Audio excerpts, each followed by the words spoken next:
All right, so let's go ahead and talk about energy first. Now, the chapters I told, this is from, you know that I'm using the book this month, The Answer is Energy by Jarrad Hewett. And I'm going to read from two chapters. One is called Control, and one is called Trigger Happy. Trigger Happy is, he used that as a tongue-in-cheek kind of phrase. We get triggered. We get emotionally triggered. We think other people trigger us. That's not true. We trigger ourselves, and we blame that on something somebody else did or said. We say the media is triggering fear. People are being triggered because they feel out of control, and they choose fear over calm, right? Not because there isn't something to pay attention to, not because there's always something important to pay attention to. For our health, for our well-being in every way, we always need to be aware. The awareness starts within. We learn to start with energy first so that we're aligned, so that we have divine wisdom and divine guidance and divine awareness. Spiritual awareness, our spiritual self. We go to that first. And then we say, okay, now, spiritual self, how does my body need to be nourished right now? How does my body need to be treated to be thriving and well and alive and comfortable and strong, right? How do my emotions need? What do my emotions need? Because our emotions are not who we are. Our emotions are something we experience, and those are produced by our thoughts. And who thinks our thoughts? We do. Or do we let our thoughts think us, right? Often we're letting our thoughts think us. We're letting our thoughts tell us who we are, and we're letting our emotions tell us who we are and how to feel. But we are the chooser. We're either consciously choosing or we're abdicating that, and we are unconscious, asleep at the wheel, right? It's a really great analogy. You're in the car, you're driving. Are you driving? Are you the one in the driver's seat? It's your car, nobody else there. Do you ever get in the back seat and expect to get somewhere? You're going to let somebody else, some other group of people drive the car for you, right? If you want to be chauffeured, that's wonderful, but you still tell the chauffeur where to take you, right? Just like your GPS. You don't get in the car and say, GPS, where would you like to take me? Right? You'd have to tell it where to go. It's not going to go anywhere unless you tell it to. And that is true for our thoughts and our emotions. They are going to support us or not. It's our choice. It is always our choice. No matter what is going on around us, it never serves us to go unconscious and stop being grounded and open to life force, aware of infinite intelligence that gives us guidance beyond even the capacity of our brain and its best moment. We don't want to go to sleep, guys. And we know from the studies that we've done with the Power versus Force book in past months, it only takes a small percentage of people who are awake and consciously choosing high vibrational energy fields to support and raise up the collective consciousness, even in moments of tremendous fear. It will help everyone make wise choices. The choice that one person makes may not be the right choice for the next person. So we can't just be blind about it and just say, well, we need to radically all do the same thing. We have different bodies. We have different needs in our bodies. We have different emotional set points. We have different mental abilities. And it's all good. It's how it's meant to be. So we have to honor what is best for me. And we don't know that if we don't learn to open to divine guidance. We'll never know that. We'll always be somebody who's on a rope being led around by the mass collective consciousness. And generally speaking, the mass collective consciousness is frenzy, isn't it? Not just now, but all the time. All the time. So we want to learn to gather information calmly from an aligned state. Energy first, then use the rest of our abilities. Our mental abilities, our emotional abilities. What are our emotional abilities? Our emotional abilities are letting us know we are aligned with our divinity or we're not. When we're calm and in a high emotional state, that's telling us we're emanating a high frequency. When we are in a low emotional state, it's just an indicator. Now we're emanating a low frequency. That is not a good place to be to make decisions, is it? No.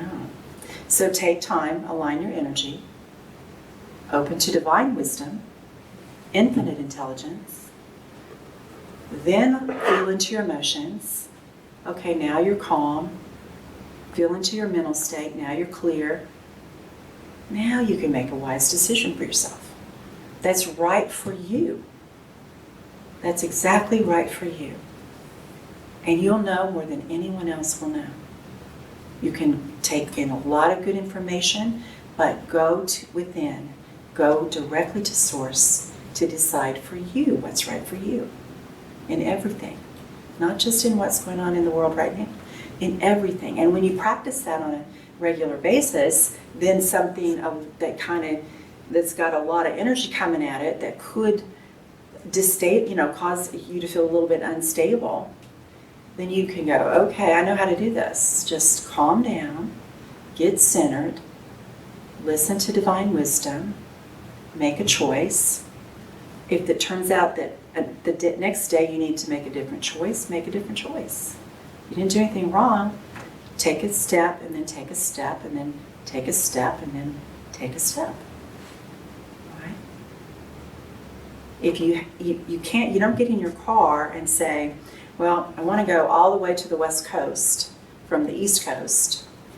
So I have to know from right now, before I get there, days from now, I have to know every bump in the road, every curve. I have to know there might be some kind of repair on the road. I have to know that in advance. You don't do that, do you?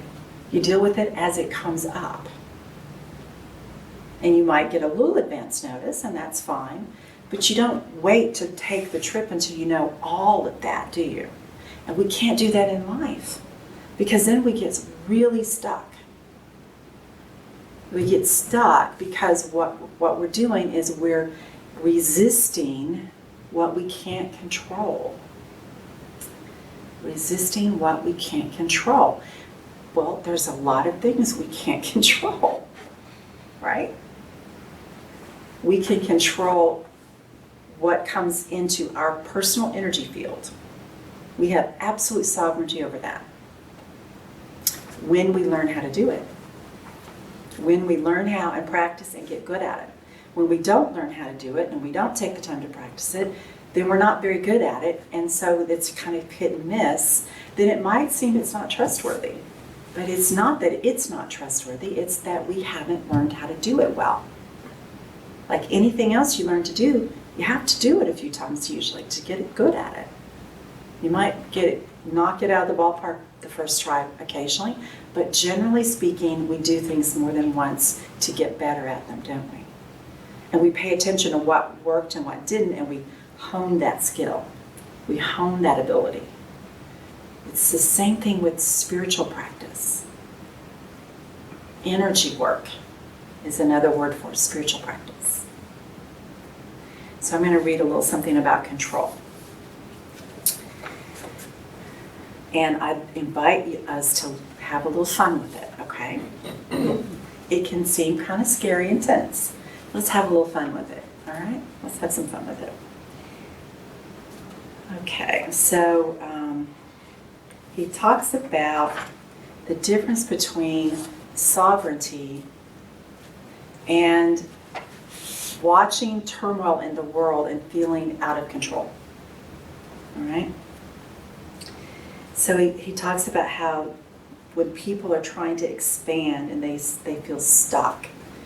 They have a deeply rooted fear of being left behind by the world, by their loved ones, and even by their own bodies and minds. It's a fear that the rising tide of uncertainty will be the death of whatever control they have or think they have. The illusion of control, however real it feels, is the only thing keeping them afloat and alive, and that is creating substantial geopathic stress, the connection between earth energies and their effect on people's health and well-being. We as universal energy are continually expanding. The ongoing barrage of what we see as troubling events, both personal and worldwide, have caused an extraordinary amount of turmoil, struggle, and strife energy. The focus on that energy perpetuates more duality.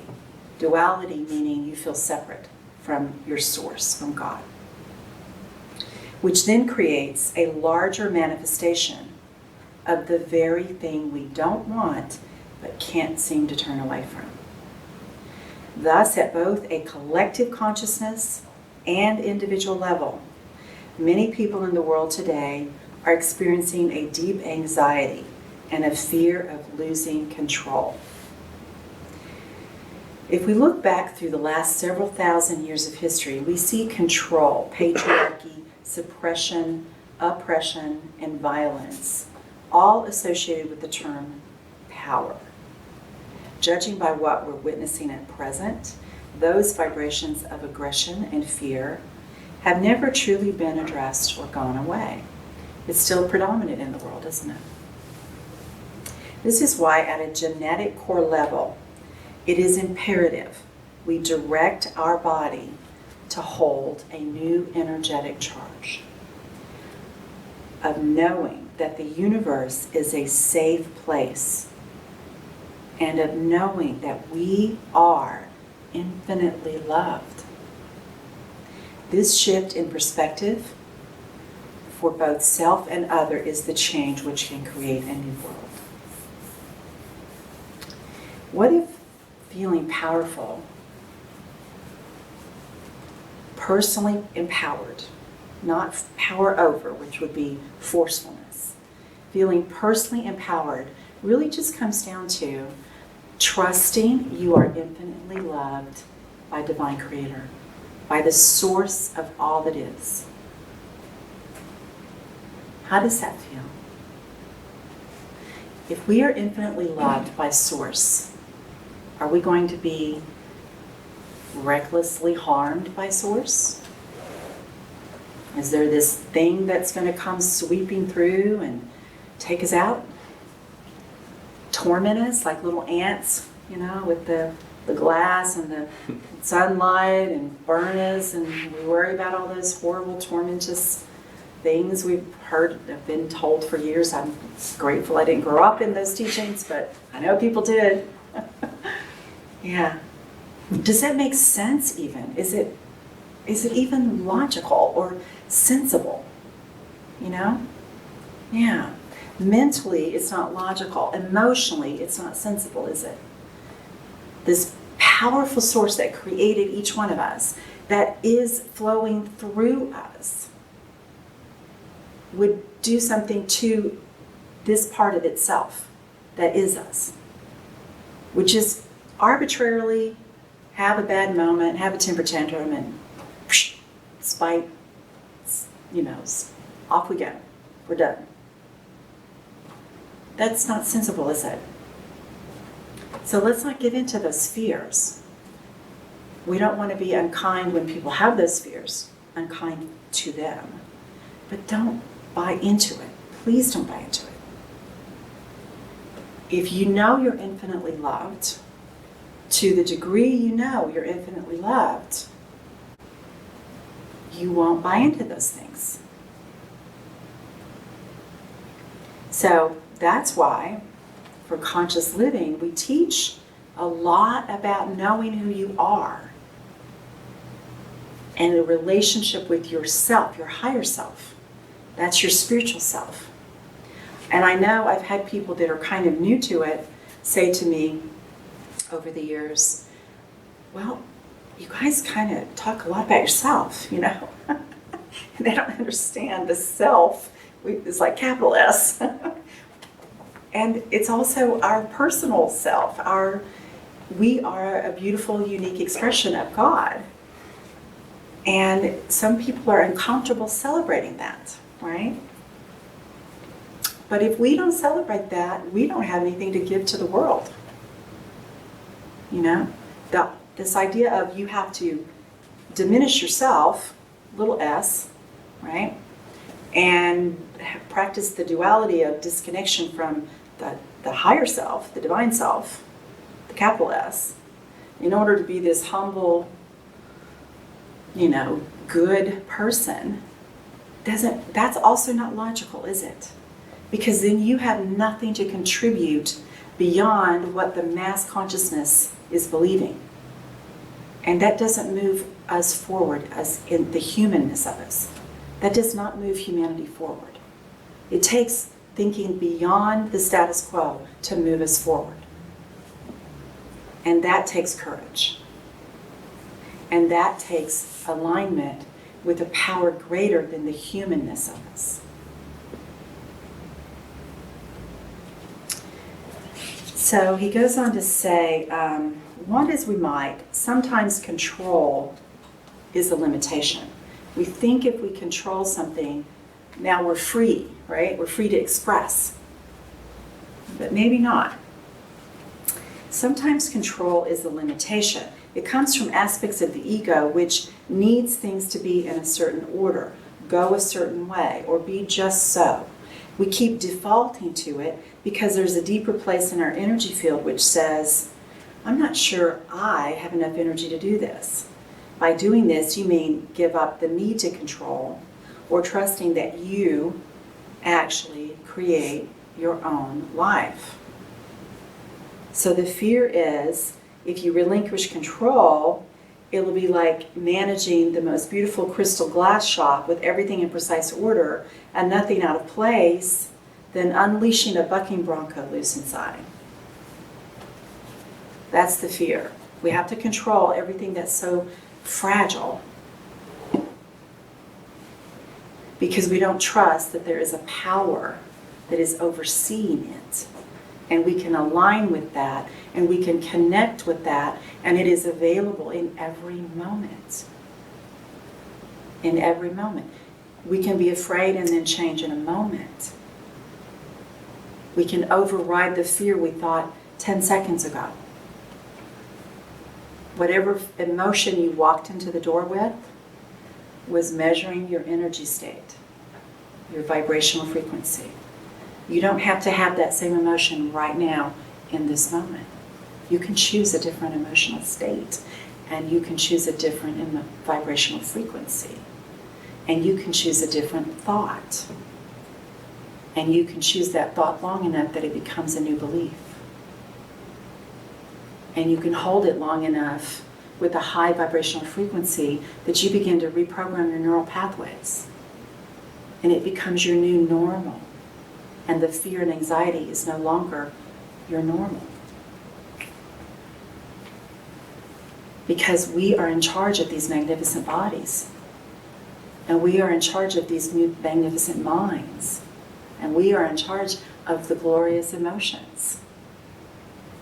We're in charge of all of it when we know it and choose it. When we have awareness and the courage to consciously choose that. And it does take courage because we're going against the norm. And that's why we gather together, so we don't feel quite so not normal, right? But also because the collective frequency empowers us.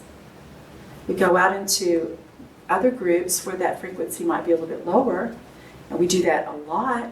We do that maybe 5-6 days out of the week, and we come 1 or 2 days out of the week to a group that's high frequency. It's important to know the difference. It's important. And that's why I chose that reading, is when somebody doesn't know that difference, on a regular basis, then they have this something overwhelming come along and it wipes them out because it's too far reach for them. Vibrationally, we have to be in the close enough range to the experience we want to create to enable it to manifest into form. The moment we ask for it, it's not even a verbal asking. The moment we have an awareness of a need, before the thought even forms, the energy of the universe is forming it for us. It's bringing it to us. And how does it become the experience in our energy field, in our life? By holding steady to that frequency long enough. 68 seconds, that's why we practice that once a month together. 68 seconds, it starts to manifest. Do we stay with it, or do we go back to 68 seconds of the opposite? And then 68 seconds of believing, and then 68 seconds of not. Yeah, we do that a lot, don't we? No wonder we feel crazy sometimes. We're like, stop. Yeah, that's the frenzy. That's that frenzy we feel that a lot of times out somewhere. You go somewhere and there's a frenzy feel, right? That's it. Nobody's bad for doing it, but it's what is considered normal. It's considered normal because it's common, but it's not normal in the sense that it's our natural state. It's not normal in the sense that it's who we are. Our spiritual being is not that. Our spiritual being is calm, clear, aligned with our source. Nothing to be afraid of when you're aligned with source, right? Yeah. We get hooked on the drama because we think it's normal, and then our body gets hooked on that adrenaline cocktail, a cocktail of chemicals coming through us, cascading through us, adrenaline and other things, cortisol, adrenaline, whatever it might be, and that we each have our own little unique cocktail of chemistry that is our normal, right? And when we don't understand that, we get to change that if we want to. We're the ones who created it. We might have let the influence of others cause us to agree to it unknowingly, but we still were the creator, the unconscious creator of it. So now we can become the conscious creator of a different chemistry cascade, where joy is our normal emotional state, which then becomes our normal resonance, which then becomes our normal experience. Joy, love, peace, right? Okay, I'm going to talk about one more thing. When we think we are needing to control what's already happened, so let's say we have this cocktail, chemistry cocktail going through us that's created anxiety. Anxiety is normal, and we do our best to we laugh about it. We try to deal with it the best we know, right? Once we understand that we can change it, we have to make peace with what we've already created. So it's like I said, when you walked in the door, whatever you walked in with doesn't run you. You chose it, and you can choose differently if you want to. Aspects of that you probably want to keep, you like. And there's aspects that might be, maybe you don't want to keep. Maybe there is an irritation, or maybe there is some stuff about the news wearing on you a little bit, or something from work, or something from family, or who knows, whatever, right? Something in traffic on the way here, So you can keep what you want to keep and expand it, and you can lay down what you don't want. But here's the mistake we tend to make. We want to change what is. Control is being resistant to what is and trying to change what is. We don't create change by changing what is. We create change by creating something new. Okay? So 1 second ago, I created something. And now is a new moment I can create something else. I can create more of what I did a second ago, or I can create something new. It's not a wrong choice, but it is a choice. It is my choice, what I create in my energy field in every moment. That is true for you. That is true for everyone. If there's anything you have created even 1 second ago that you don't want more of, great news. You don't have to. You get to change it. You really are that powerful. And I hope you will embrace that. Bless you. I hope you will embrace that. The more of us who embrace that, the more we anchor that high vibration, it helps everyone.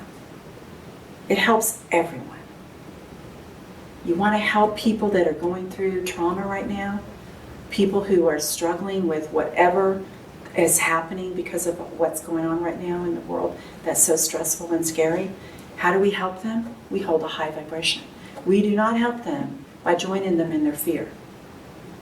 Awareness is not fear. Awareness is calm assessment.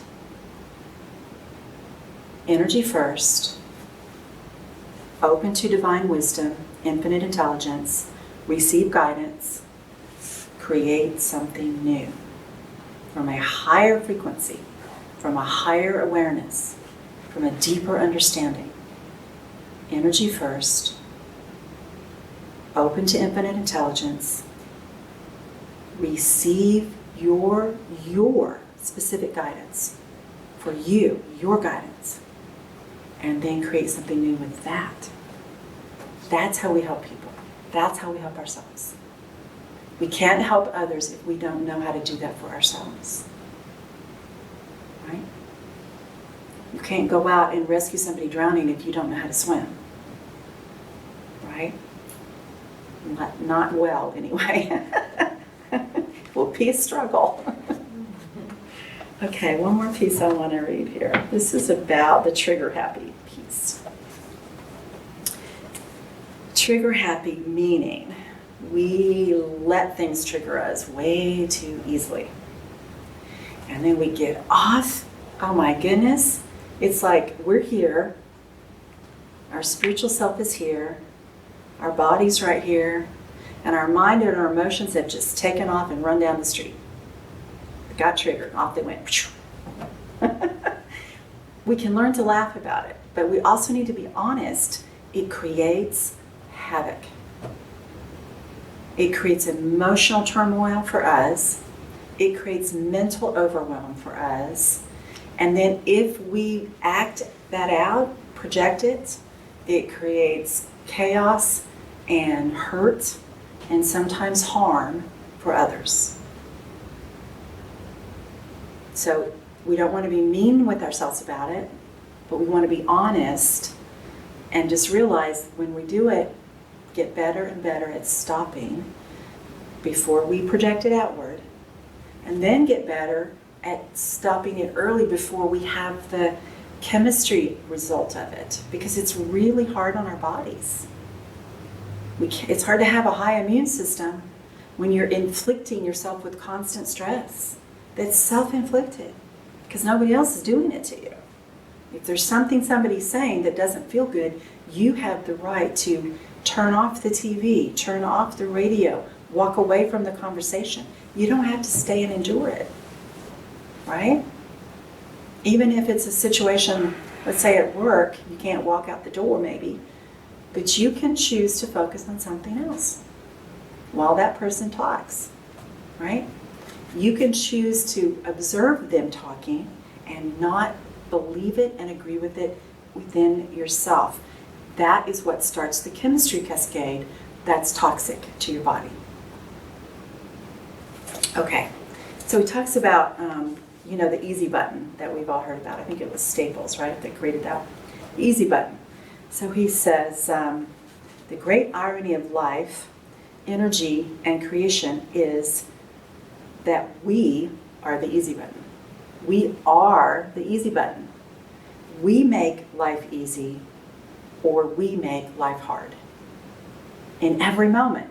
We make it easy or we make it hard.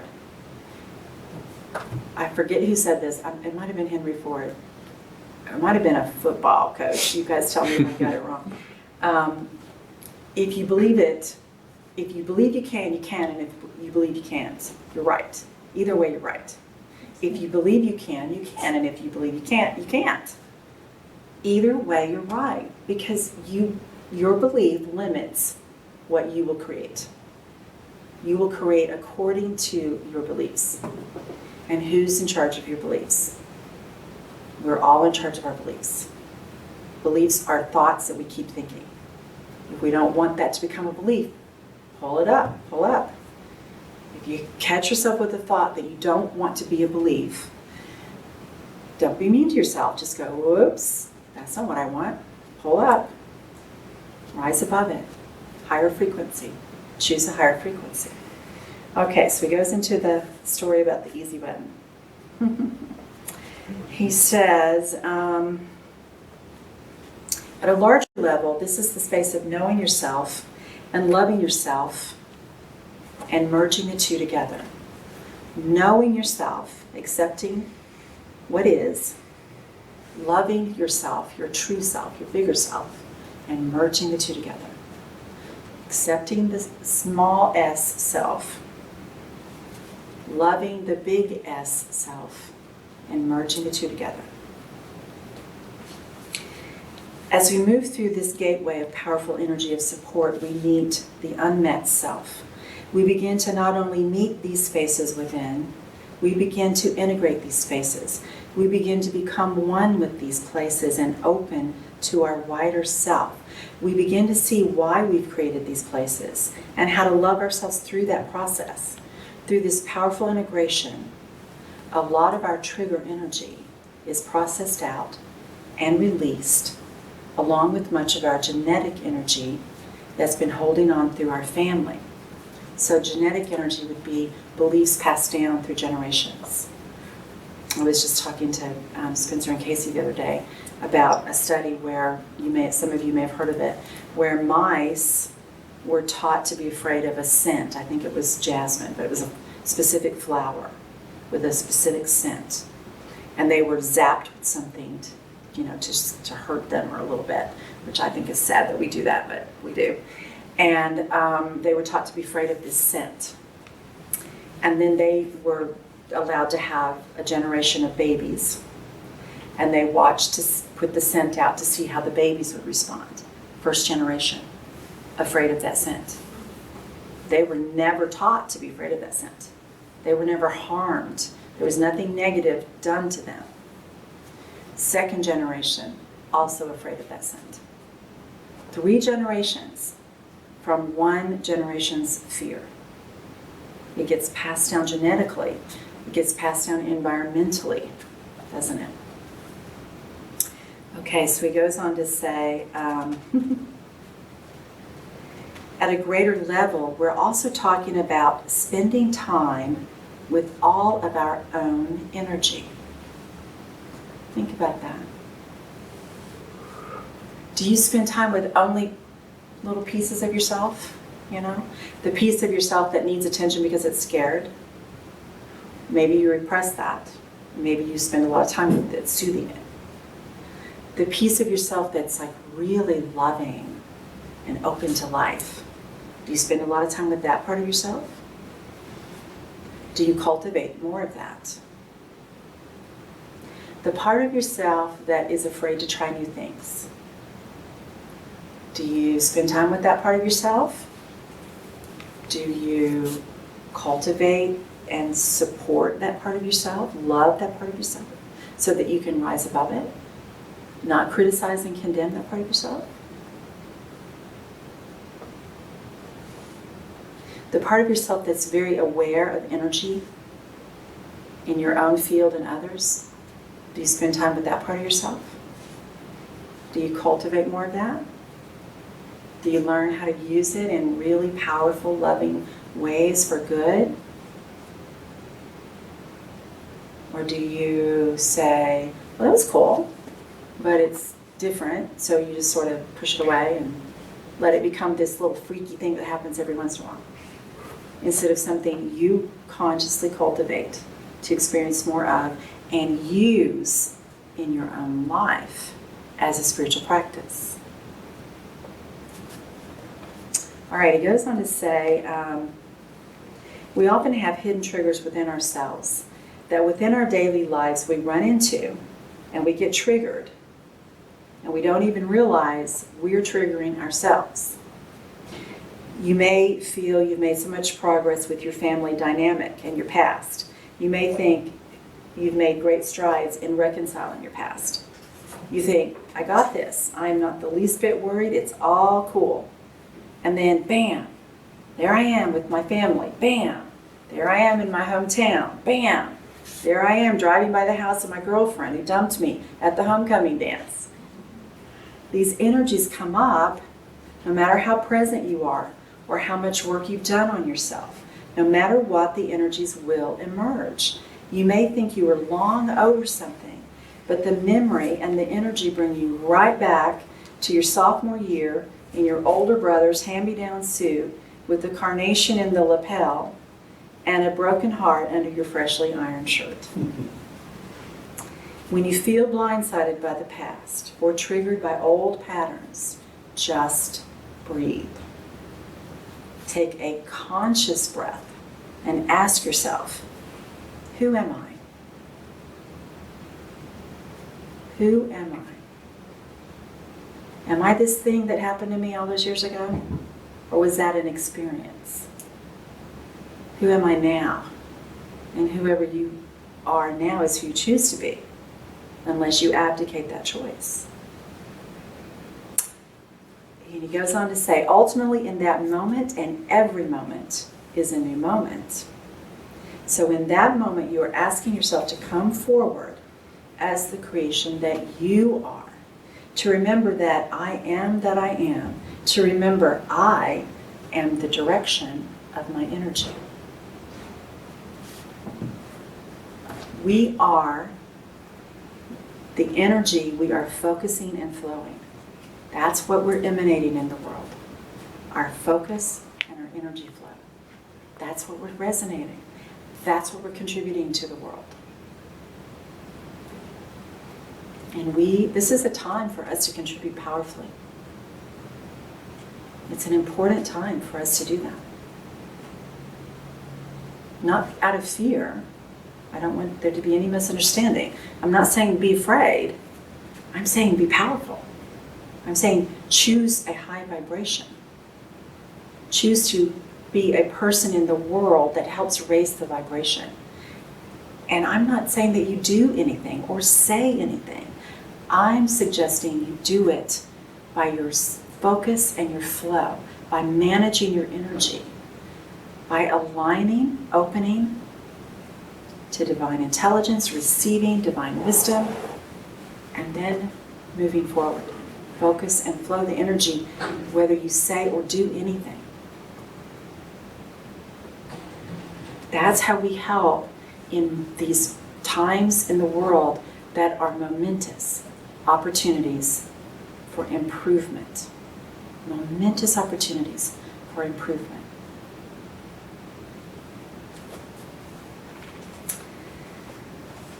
He goes on to say one more thing. He says, we sometimes forget that we are sovereign, and we plug back into someone else having the power over us, or we plug back into wanting to control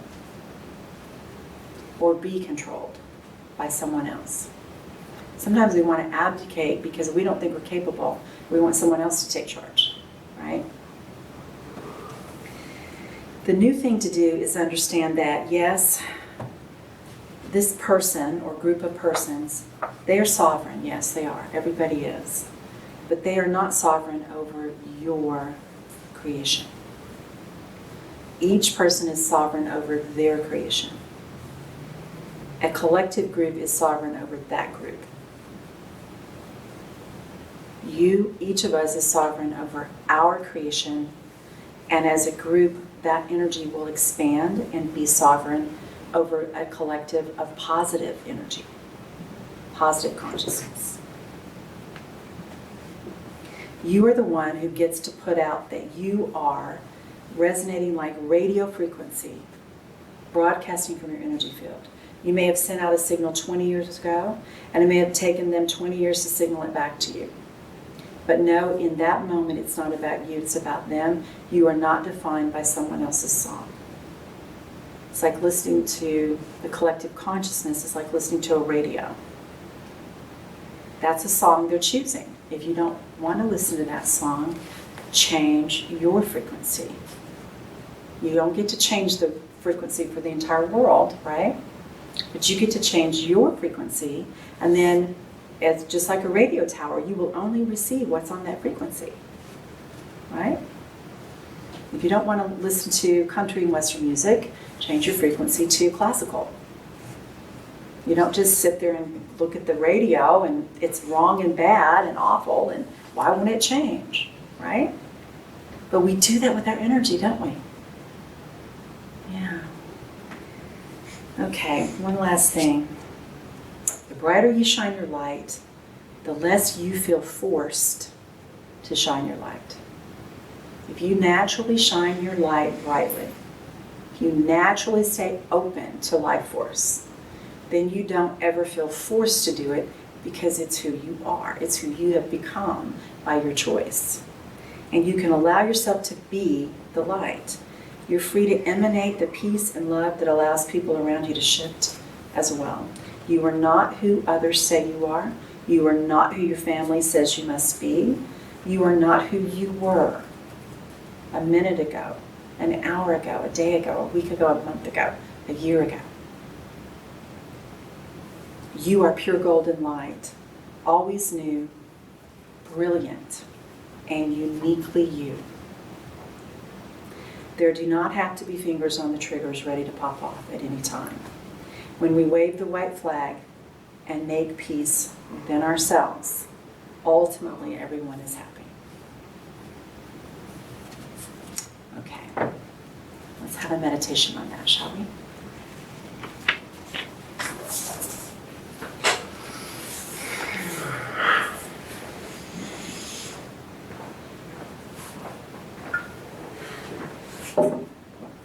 Thank you, Tom.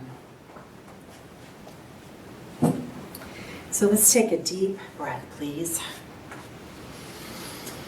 Exhale with sound. Another deep breath, please.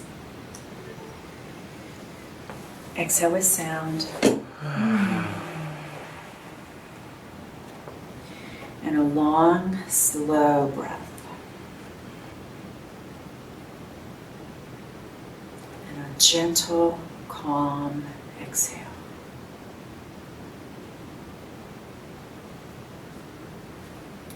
I invite you to bring to mind something that has been triggering you easily of late.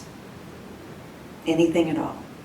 It can be something little, it can be something big.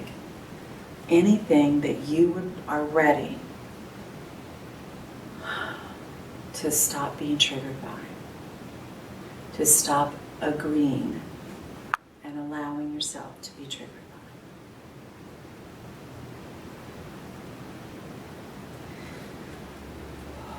I'd like you to take whatever that is, and I'd like you to put it in the palm of your hands, between both palms. Just gently let it be there. It won't hurt you. It has no power over you. It just is. It is something that has been created in the past as just an idea. The illusion of something real based on a meaning assigned to an event, and you can choose at any moment to let it be.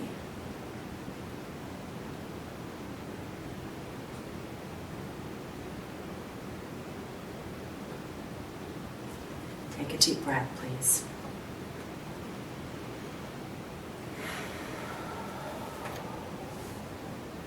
And I ask you to go deep inside to your higher self, your spiritual self, your divine essence, the very core of you, the absolute truth of you. This part of you never agreed to that. This part of you was never triggered. This part of you just observed it and loved you through it. This part of you loves you, no matter what. This part of you honors you, no matter what. This part of you supports you, no matter what.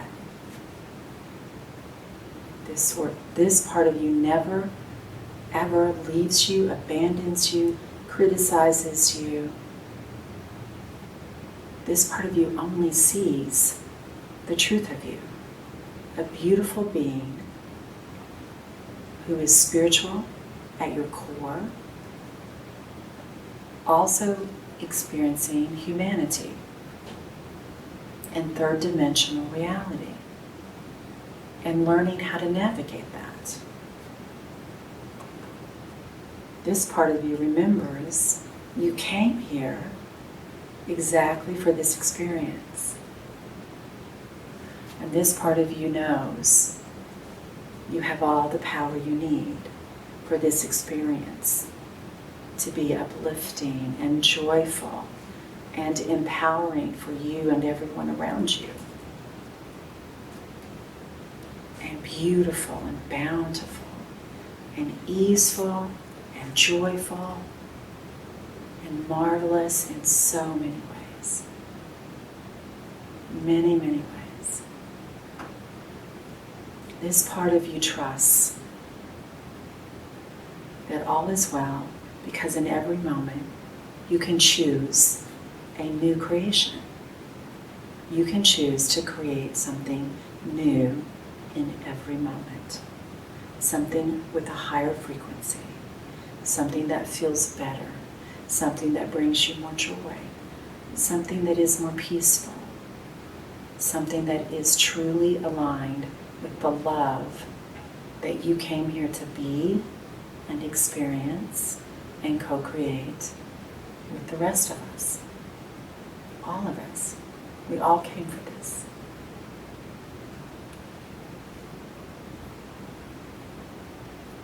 Take a breath, please.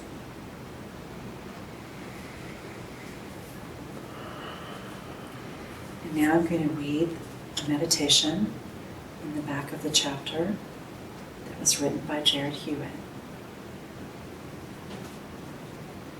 What would it feel like to feel connected, not just to you, but to Source?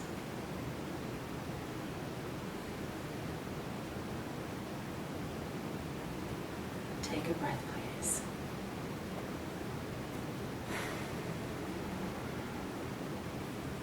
The energy is always available to you.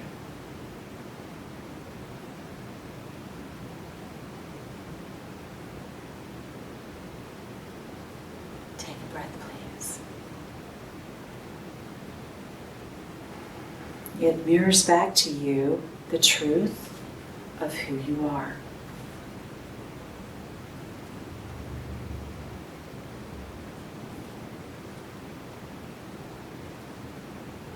Take a breath, please.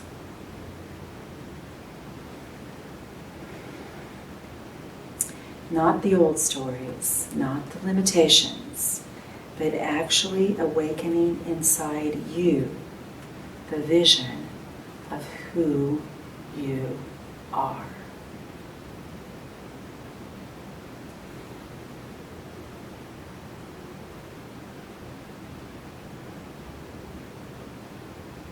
Take a breath, please.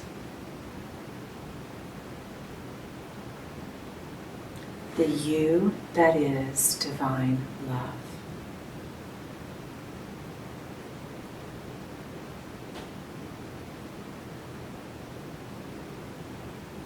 Take a breath, please. Light that up in your energy field. Light that up on your whole body, knowing I am whole. I am love.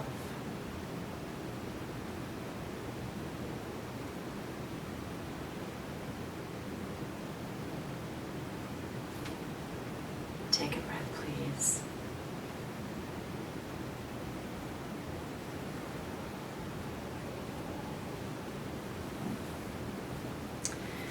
And I'm going to say something and invite you to repeat it. I release the need to tune into anyone or be tuned by anyone. I know that I am the direction of my light right now. And in this moment, I choose love. Take a breath, please.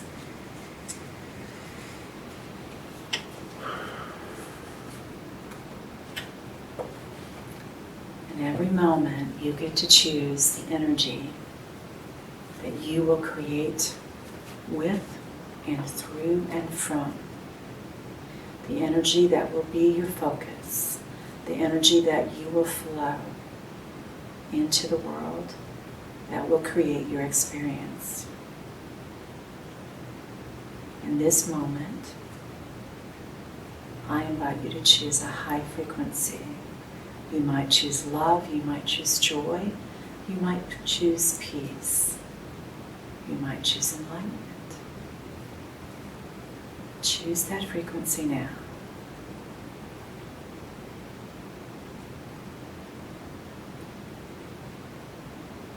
Feel the energy of your choice.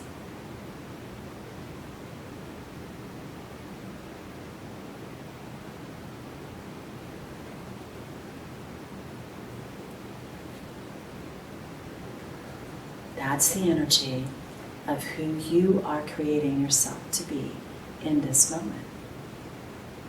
It's your creation by your choice. And you have that power in every moment. You are that loved, that cherished, to be a beautiful, sacred, divine expression.